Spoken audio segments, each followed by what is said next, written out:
Hello, everyone. I'm Dr. Marty Ross, and tonight is another Conversations with Marty Ross MD. Glad to see a lot of people here tonight, and I see a number of returning names on my message board, and also a lot of new people tonight, too. So for those of you that are returning, I'm glad to have you back, and I hope I can keep delivering something that gives you some value here. For those of you that are new, welcome here. For all of you, there's a couple ways to participate. First of all, you could go bold and actually write a question, especially for those of you that are here for your first time. That would be bold. The way you write a question to me is on there's a chat box on your screen, and you write your question there. The only thing I ask is do not use your enter key to try to create paragraphs as you're writing your question. Unfortunately, you have to write it as a run-on paragraph. The reason I say that is when you try to use your enter key to create paragraphs, it actually sends separate parts of your questions to me, which gets to be very hard to navigate from my side of the screen here. All right. And then for the other way to participate is just see what questions people have tonight and which ones I cover, and then the responses I give. And there's often a lot of good deal of learning that takes place that way in some situations that somebody else is asking questions about that might apply to you as well, too. Okay. For tonight, as I usually do, I am creating a recording, and 99% of the time that recording goes great, and I get to edit it and create a synopsis of it and send it out to you, which I plan to do tonight. I plan doing all that. We'll see if the recording works, of course, but 99% of the time it does. So keep an eye out in your email tomorrow morning, where I will send you an email notification that has a synopsis of what we talked about, as well as gives you the link of where you can go ahead and look at that recording too. And you can share that with anyone. It's not unique to any individuals that sign up and participate. If you think there's somebody that gets value out of my work here, go ahead and share it with them. Okay. Also, in that email tomorrow morning, you'll be able to sign up for our next webinar, which is next week. I'm doing 3 in a row here in April. So today and then the next 2 weeks is what my plan is. One other thing. So if you are participating in the live version, you will actually be able to see the questions. I will post them on the screen as I review them, or as I try to answer them. I will also read those questions. And the reason I do that, even though you can see it on your screen in the live version, is they don't show up in the recorded version. All right. So, and a lot of people listen to this webinar in the recorded version. Okay. All right. So that covers all the business material here. Why don't we go ahead and get started with our first question here? Hello, MR. Let's see. Hi, Marty. I understand that too many yeasts can cause a cytokine excess that looks like Lyme disease in terms of achy, swollen joints, muscles, brain fog, fatigue, insomnia. But question 1, can excess yeast also cause more specific symptoms that look like Lyme and Bart infection, such as muscle twitching, vibrating, shaking sensations? I do have other symptoms of yeast overgrowth, i.e. chronic 3-year vaginal yeast infection, acne, mouth sores, etc. So I know this is a major issue for me. Now, after 7 years of herbal and prescription antibiotic treatment for Lyme and Bart, I'm taking a break from my antibiotic herbs, and I am feeling very badly now. I understand some of these herbs also have antifungal properties, so I'm wondering if the vector-borne infections are gone, and what I'm left with is just a full-body yeast overgrowth problem, making me feel awful and with symptoms. Okay, so MR, I don't know if you were aware, but I actually answered this exact question last week, and you can find it in the recorded version of last week's webinar. I don't feel like taking the time to go back through it again. So if you would look at the recorded versions of last week's webinar, you can find that on my webinars page at treatlyme.net. There's the full library of the recordings, and it was a question that you asked and I answered in that forum. Okay. All right. So I hope you take a look at that. All right. Thank you. Good luck to you.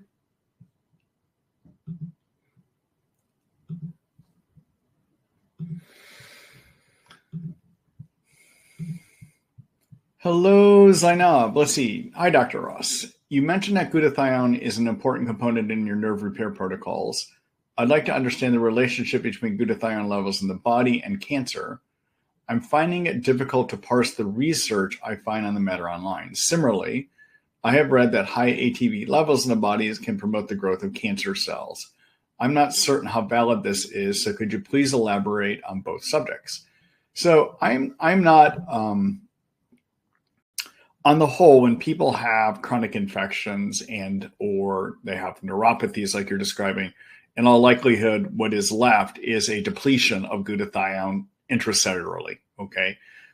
So glutathione is used in every one of our cells to repair damage. If your body has been trying to heal damage for a while, it's going to have depleted its gas tank. So first of all, I think most people with injuries are going to be glutathione deficient, all right? Secondly, I am not aware of the research suggesting that excess glutathione leads to cancer. I have not seen that research, so I can't specifically comment about it. And then secondly, again, this research about high ATP levels causing cancer, I'm not clear about the validity on that as well, too. I understand your need to research and find out if you're going to hurt yourself taking things. But on the whole, when I look at research on ATP and when I look at research on glutathione, I don't see anything that suggests these are cancer causing. Okay. All right. Good luck to you, Zanam.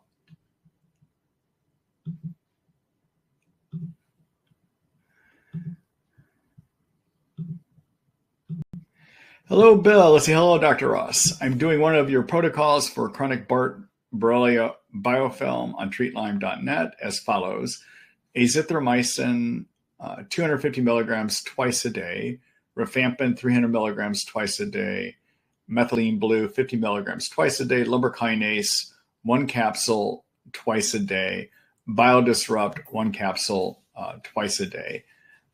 Is that still your current recommendations? The label on the Biodisrupt says 2 capsules twice a day. The lumbrokinase label says 1 to 2, 3 times a day.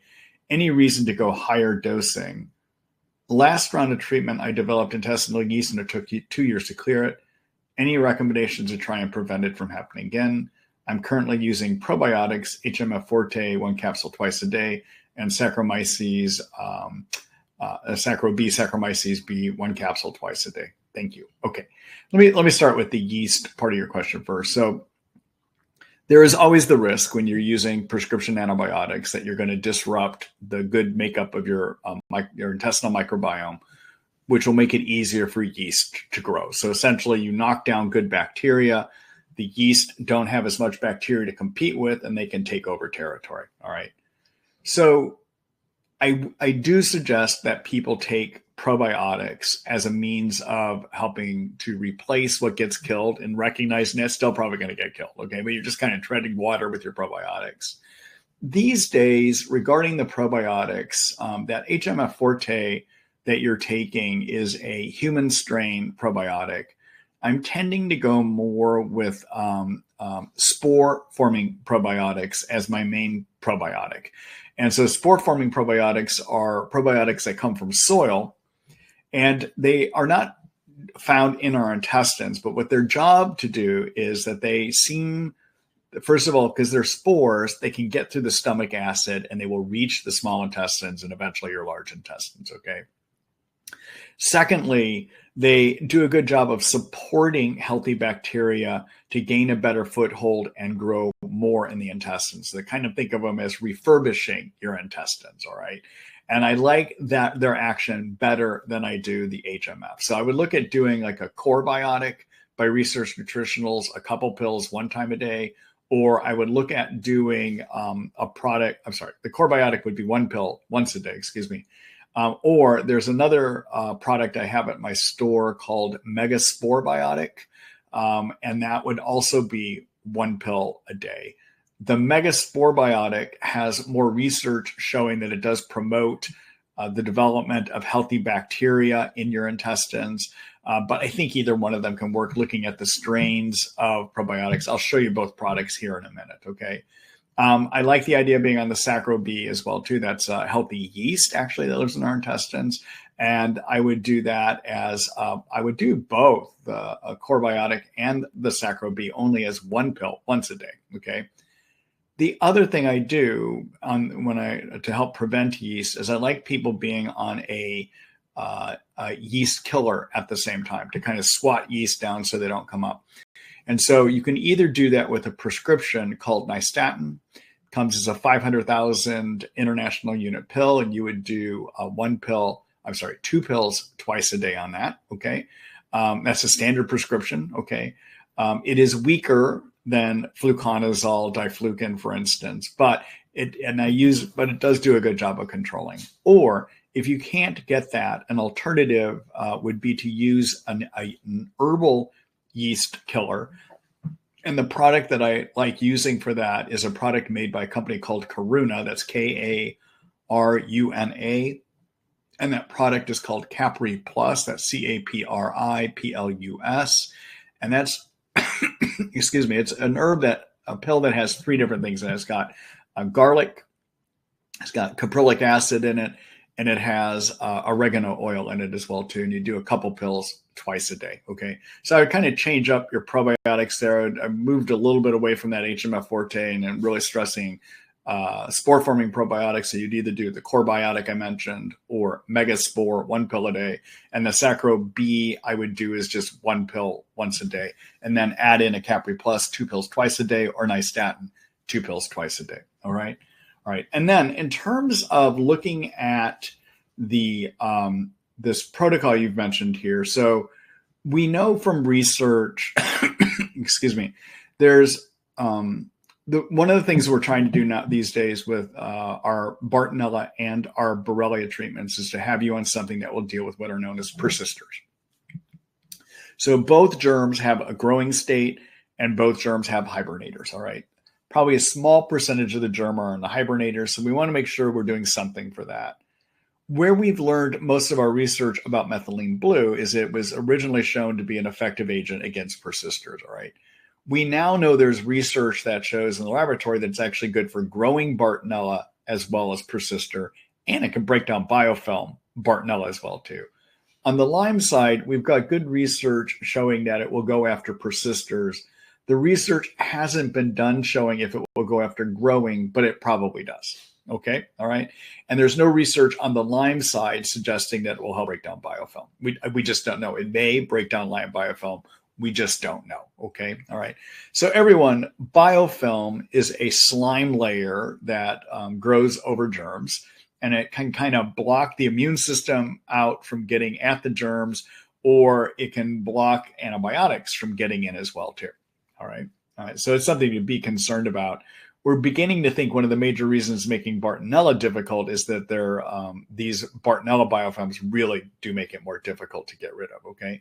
So let me critique so this treatment that you're suggesting, which is azithromycin, rifampin, and methylene blue, is really a strong Bartonella treatment, and it will also do good for Borrelia. On the Bartonella side, there's research in the laboratory showing that the combination of azithromycin with methylene blue is really great at killing Bartonella growing and persisting and breaking apart biofilm. In that same study, they also showed that rifampin with methylene blue was super strong at killing Bartonella growing and persister and breaking up biofilm. So when you put all three together, yeah, that should be really good. Okay. All right. All right.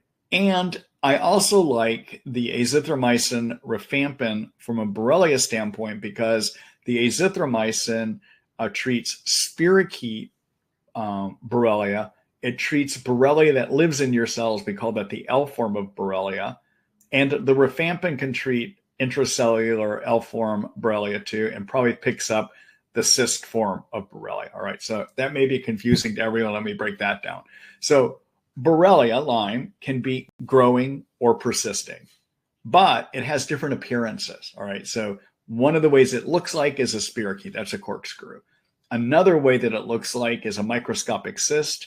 And another appearance, it can morph into these forms that go inside the cells that lose their coat, basically. All right. And all of those can either be growing or persisting. All right. So with this treatment, yeah, I like that rifampin, methylene blue, and azithromycin. You've got a strong treatment to be treating both of those germs. All right. In terms of breaking down biofilm, as of late, I'm recommending a super aggressive way of breaking down Bartonella biofilm. And so the way I recommend doing it is methylene blue helps. I like using lumbrokinase, which will help break down biofilm in one way. And then I like using this research nutritionals product called Biodisrupt that has a number of other agents in it that approach biofilms from multiple other directions as well too.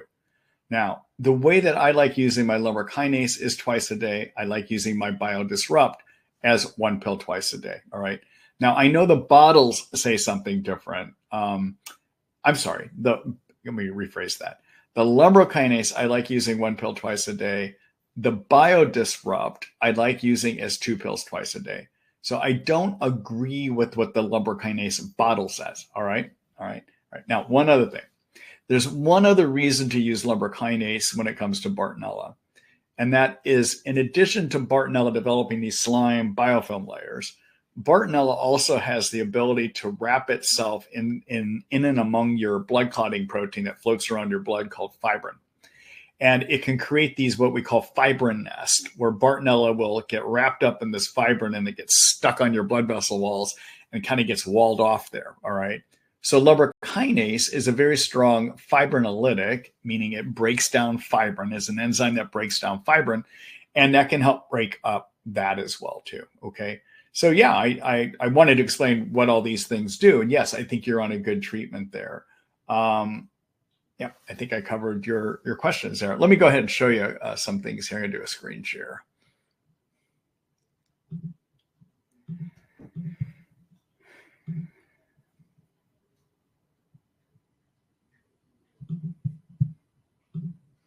All right, so this is, as many of you know, this is my Lyme disease information site, okay?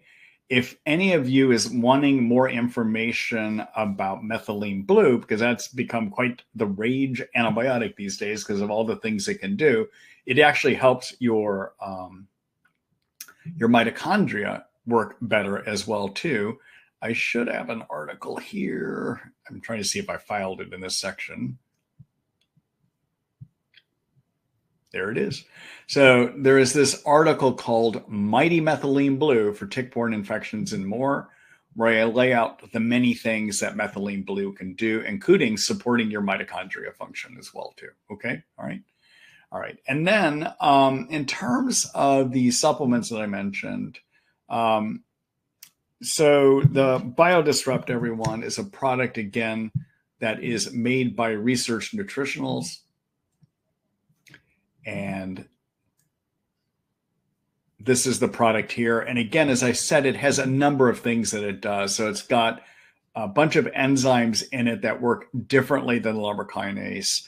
And then it's got some cranberry extract, berberine, rosemary, peppermint oil, and N-acetylcysteine. So this is going at the biofilm in many more ways than what the lumbrokinase does, for instance. Okay. All right. In terms of my store, so this is my supplement store. Many of you may be familiar with it. Anyone can buy here. If you're wanting to know what kind of products I recommend that are high quality, like if I talk about curcumin and you wonder what curcumin I recommend, just write curcumin up here and you'll see the various products that I carry. My products are available to anyone. So a couple reasons to buy from me is I price them at the lowest amount allowed by the manufacturer. Second thing is I cover any sales taxes that you might have. Third is I pay for your shipping if your order is over $50. There was a fourth reason I had recently, but anyhow, those are the main reasons. So feel free to order. Oh, we have fast shipping. Actually, we have as long as your order is in before 2 p.m. each day, we will ship it out that same day, Monday to Friday. My shipping team does not work on Saturdays and Sundays. Because I'm located in South Central United States, we can get to most places within a few days. Okay, so pretty quick shipping, and at least we move it fast after your order comes through. All right. All right.